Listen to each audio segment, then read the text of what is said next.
GénérationSoccer.tv vous est présenté par Coca-Cola, partenaire de la Coupe du monde de la FIFA, et par les boutiques Passion Soccer. La qualité avant tout. Ici Émilie Duquette. Aujourd'hui, à GénérationSoccer.tv, on est au Brésil dans le cadre de la Coupe Danone des Nations. En plus de suivre le parcours de l'équipe Danone du Canada jusqu'à la grande finale au stade des Corinthiens, ici au Brésil, on a eu la chance de rencontrer Cafu, l'ancien footballeur international brésilien, double champion du monde. J'espère que vous êtes prêts parce qu'on vous a préparé toute une émission. GénérationSoccer.tv, ça commence maintenant. L'équipe de GS.tv s'est envolée pour le Brésil afin de suivre l'équipe Danone du Canada à la Coupe Danone des Nations de 2014. Les 32 équipes de soccer ainsi que les membres des médias étaient logés dans ce complexe hôtelier très luxueux de la municipalité de Mogi das Cruzes dans l'État de São Paulo. Le Paradise Golf and Lake Resort possède un impressionnant parcours de golf et de très beaux terrains de soccer. C'est d'ailleurs à cet endroit que les Diables Rouges de la Belgique se sont entraînés pendant le Mondial de 2014 qui s'est déroulé au Brésil. L'arrivée des équipes est toujours un moment très excitant à la Coupe Danone des Nations. Les joueurs se disent entre eux que les Brésiliens vont sûrement les dribbler, que les Allemands seront champions, comme à la Coupe du monde, ou mieux encore, que les Portugais sont tous des Cristiano Ronaldo en version réduite.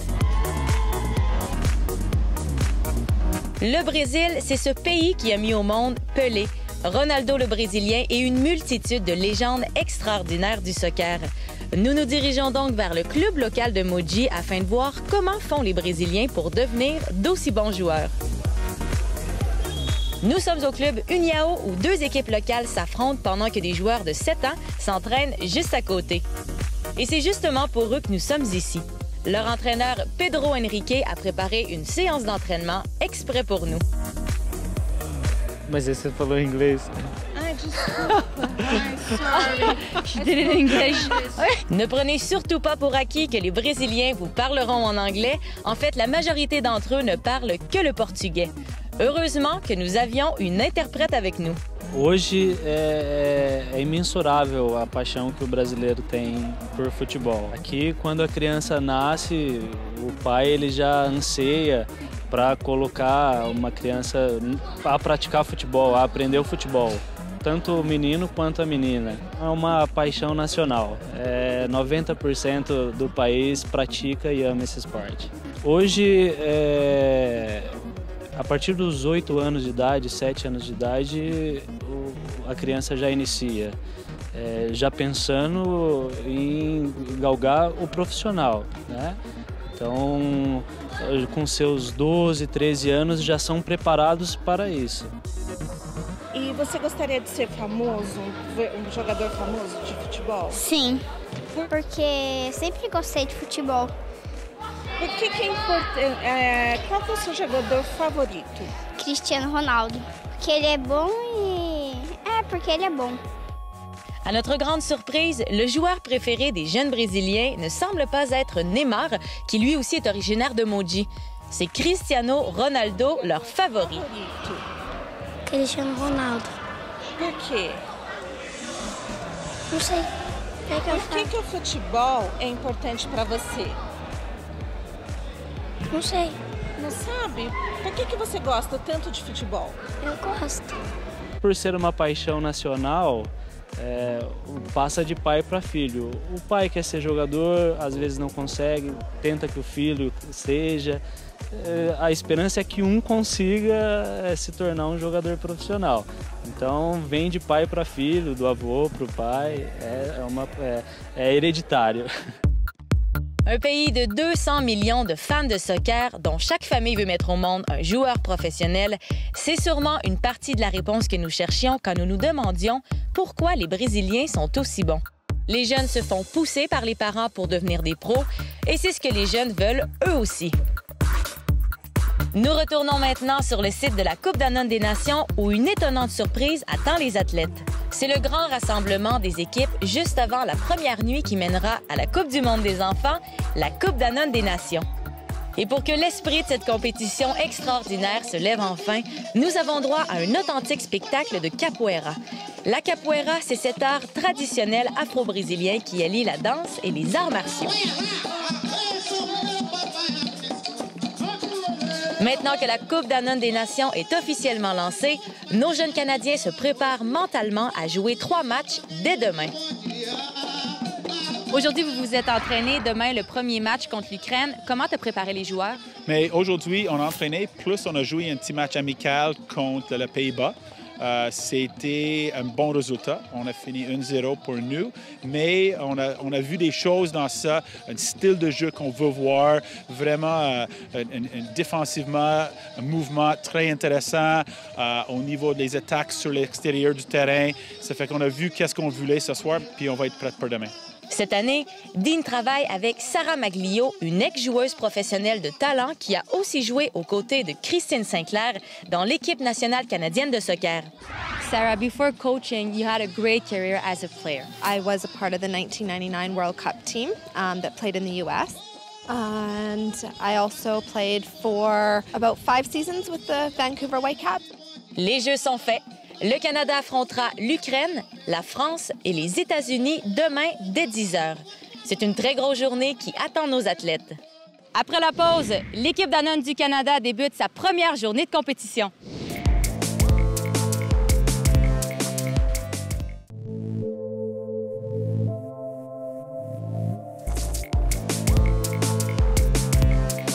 Nous sommes de retour à la Coupe Danone des Nations. Une première journée de match qui s'annonce corsée pour l'équipe canadienne qui affrontera 2 puissances mondiales du foot, soit la France et les États-Unis. Mais d'abord, place au match Canada-Ukraine.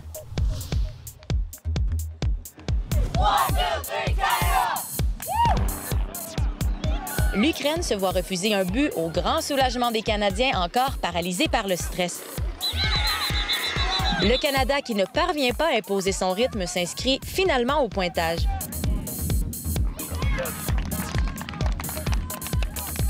Le gardien de but canadien multiplie les arrêts, mais les Ukrainiens, menés par leur excellent milieu de terrain, réussissent à leur tour à trouver le fond du filet adverse. Les Canadiens devront donc se contenter d'un premier match nul. Well, I think it was a tough game to play against because, Ukraine's a very strong side, and I find that they came with a lot of attack through the middle of the field, and they moved the ball very well, so I find it was tough to defend against them. Ukraine, we didn't really know about them, so it was a tough game. Canada-France. Championne en titre de la Coupe Danone des Nations de 2013, la France est représentée cette année par l'équipe U12 des Girondins de Bordeaux, un club professionnel de Ligue 1. En France, le règlement, c'était que les clubs qui pouvaient faire la Danone Cup. On a gagné, on a été champion de France avec cette équipe-là. Les jeunes Français qui s'entraînent ensemble tous les jours donneront certainement du fil à retordre aux Canadiens. Le Canada entame ce deuxième match avec un peu plus d'assurance, mais la nervosité est encore bien présente. Les Français menacent à plusieurs reprises grâce à de belles pièces de jeu qui mèneront entre autres au seul but du match. Une défaite très honorable de 1-0 pour les Canadiens. It was an excellent game, except we made a lot of mistakes and we'll always remember how to fix them. And it was kind of a nerve-wracking game because you never know what would happen because France won last year. And this team has been together for so long, not like our team has been together for only about 2 weeks. Le match n'a pas été facile pour nos Canadiens, mais les Français ne s'attendaient pas non plus à autant de rudesse. Victor des Girondins de Bordeaux nous explique que le match était d'ailleurs plutôt costaud. C'était très compliqué parce que cette équipe était vraiment très grande et costaud. Donc du coup, c'était un peu dur de jouer physiquement avec eux. Donc il fallait jouer collectif et rapidement et à 1 ou 2 touches de balle. Canada-États-Unis. L'enjeu de ce 3e match préliminaire est énorme pour les Canadiens. Ils doivent absolument repartir avec la victoire pour s'assurer d'une place dans le top 16. Le Canada présente un alignement très offensif pour maximiser ses chances de marquer. Les Américains sont pourtant les premiers à inscrire un but grâce à une solide frappe aérienne. On assiste à des duels très physiques qui rappellent un style de jeu typiquement nord-américain. Le Canada réussit tout de même à égaliser, limitant ainsi les dégâts, mais cet autre match nul n'est pas suffisant. L'équipe glisse donc dans le groupe des positions 17-32. Masoud, how was the game against the United States? It was nice and just a tough tie. You just said that you were disappointed about the game, but you tied 1-1. What are you so disappointed? If we won that game, we could have made it through to round of 16, but we didn't win it. We tied it. Là, pour les matchs qui restent, est-ce qu'on rentre vraiment dans le mode tout le monde joue à un temps égal? Oh non. On est ici pour représenter le Canada dans le Dano Nations Cup, puis c'est certain que les joueurs doivent faire preuve de leur capacité de jouer à ce niveau ici. Ça fait que demain, on va avoir un alignement pour gagner le match contre l'Afrique du Sud. On va discuter de ça ce soir, puis j'espère qu'il va être prêt demain matin. Dean, merci beaucoup. Bon match demain. Merci. Au retour, on vous présente la suite du parcours de notre équipe canadienne à la Coupe Danone des Nations.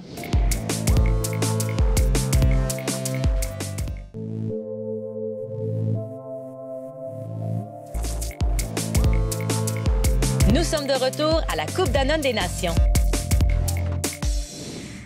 Avec ses résultats insuffisants de la veille, l'équipe canadienne a dû revoir ses objectifs. Pour les entraîneurs et les joueurs, c'est un nouveau tournoi qui débute. So how the Canadian team should attack the rest of the tournament now? Yeah, I think we're just going to take one game at a time. We want them to play with confidence, be positive. Canada, Afrique du Sud. Le Canada prend le contrôle du match en marquant tôt dans la rencontre. D'ailleurs, les joueurs semblent beaucoup plus confiants aujourd'hui. Les Canadiens menacent à plusieurs reprises, mais les tirs ne sont pas cadrés.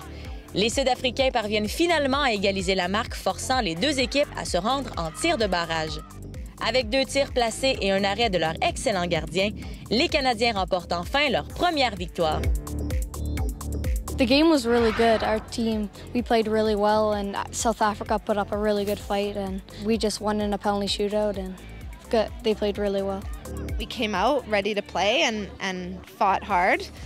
We made it a bit difficult on ourselves by getting a goal scored against us and put us under pressure, but I think that we rose to the occasion, especially in the penalty kicks with the players that took the kicks and our goalkeeper, Benjamin.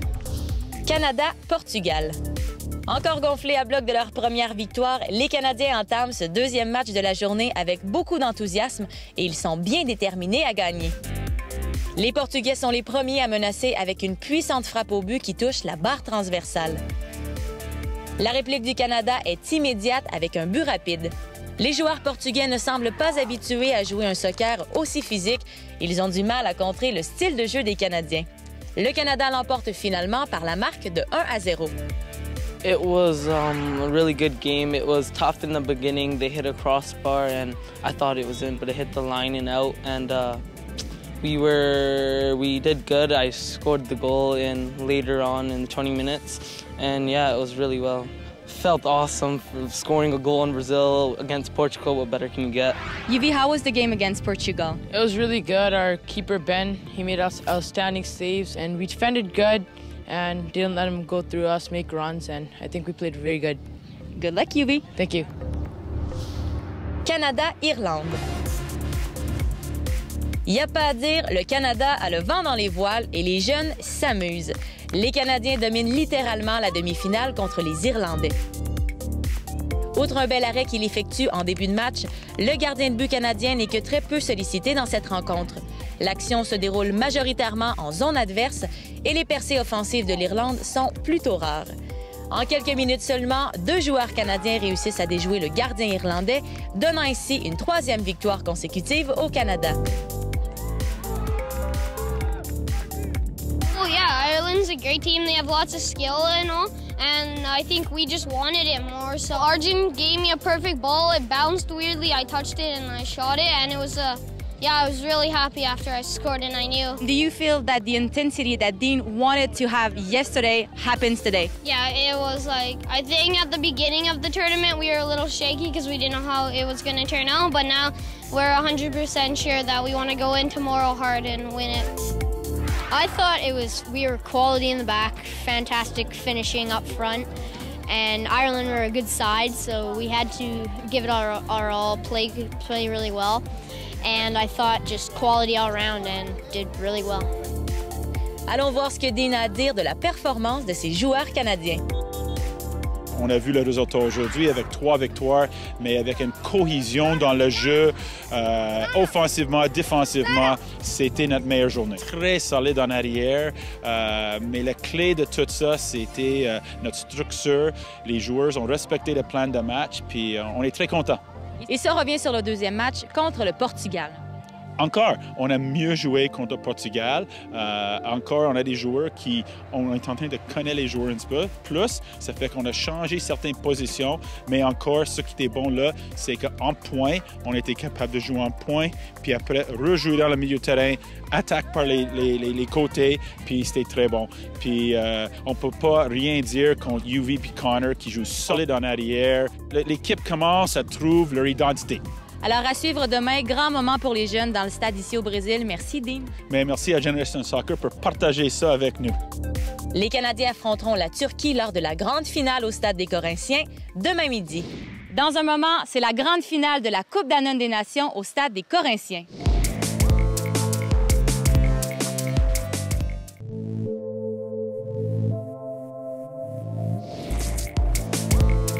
Nous sommes de retour à la Coupe Danone des Nations.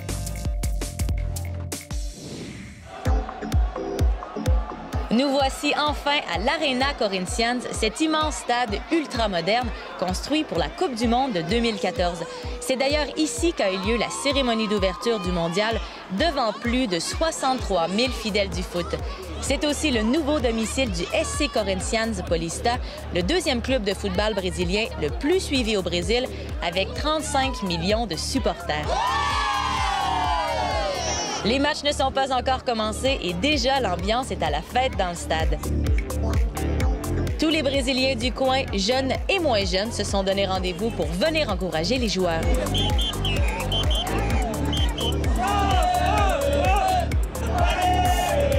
Pendant que le stade continue de s'enflammer, c'est le moment pour nous de rencontrer Cafu, une légende du foot brésilien. Double champion du monde, Cafu détient le record de sélection en équipe nationale brésilienne et c'est l'un des meilleurs défenseurs latéraux de tous les temps. Première question d'un journaliste de la presse espagnole. Pourquoi Marcelo n'est-il plus appelé sur l'équipe nationale du Brésil? Marcelo é baita de jogador. O Marcelo é titular absoluto do Real Madrid. O Marcelo ele já conhece, ele já sabe o estilo que o Marcelo joga, então ele sabe que a qualquer momento ele pode convocar o Marcelo. Não é dito que o Marcelo não vai para a Copa do Mundo ou não vai para a seleção brasileira. É período que nós temos que esperar, que é o período de transação entre o treinador e outros jogadores. Et maintenant, la question de GénérationSoccer.tv. Des 4 Coupes du Monde auxquelles vous avez participé, de laquelle gardez-vous le plus beau souvenir? 2002. Essa ficou marcada e vai marcar para o resto da vida. Eu acho que vai ficar memorável para a vida deles esse dia. A cada ano que passa, a cada ano que existe esse torneio, existe essa final, acho que vai ser uma história para que essas crianças possam contar aí durante o ano inteiro. De retour dans le stade, les premiers matchs sont en cours. Pendant que le Maroc et la Tunisie s'affrontent pour l'honneur, l'Australie et l'Italie se battent pour la 15e position. Ce qui est fascinant, c'est de voir les supporters brésiliens applaudir après chaque beau jeu, peu importe l'équipe qui est sur le terrain.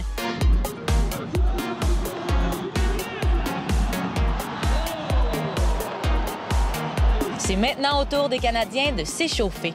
Le stress est à son comble. Le Canada fait son entrée sur le terrain aux côtés des joueurs turcs. Les deux équipes ont une fiche de 3 victoires lors des 3 derniers matchs, ce qui laisse présager une finale assez serrée. Mais encore, tout peut arriver.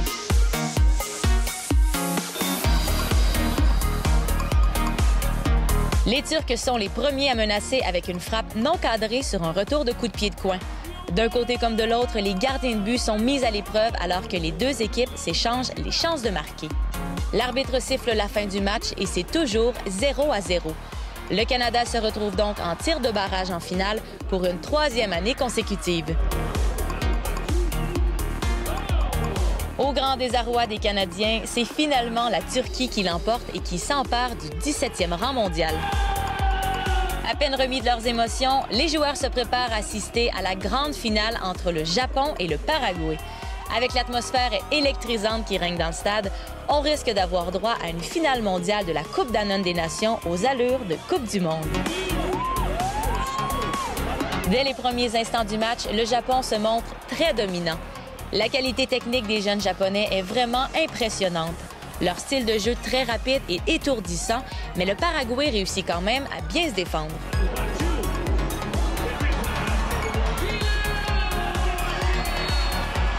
Le Japon marque finalement le seul but du match dans une rencontre à sens unique.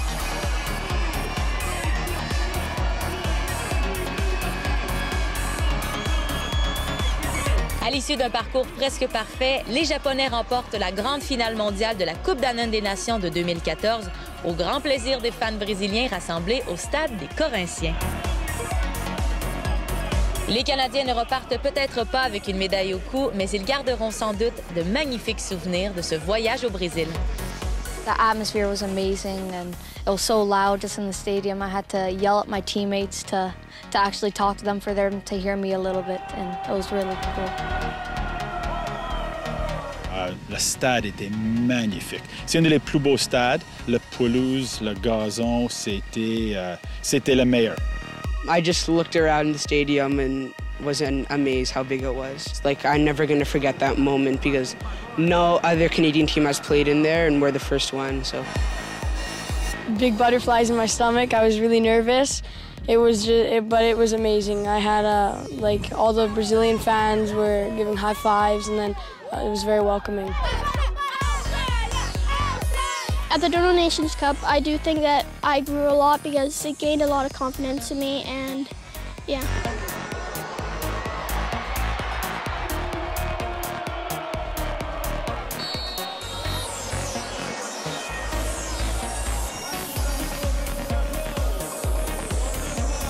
The level at the other countries and how hard I need to work to keep improving myself, and also playing at the arena, like knowing if I want to go pro, it's going to be very nerve-wracking in some big games. C'était toute une expérience pour les jeunes. Ils vont être capables de profiter de ça, d'emmener ça à leur club, puis j'espère d'avancer dans leur carrière, trouver encore la passion pour continuer à jouer puis travailler fort. Merci beaucoup, Dean. Mais merci à Generation Soccer pour nous rejoindre, accompagner us dans notre voyage dans ce pays de foot magnifique, Brésil.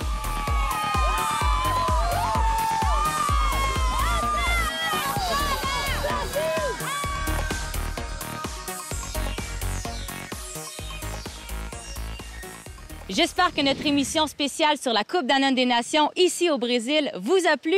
Revenez-nous pour le prochain épisode de Génération Soccer.tv sur le réseau des sports. Génération Soccer.tv vous a été présenté par Coca-Cola, partenaire de la Coupe du monde de la FIFA, et par les boutiques Passion Soccer, la qualité avant tout. Le nouveau quart de reportage de Génération Soccer.tv est une gracieuseté du groupe Park Avenue. Groupe Park Avenue, pour votre vie.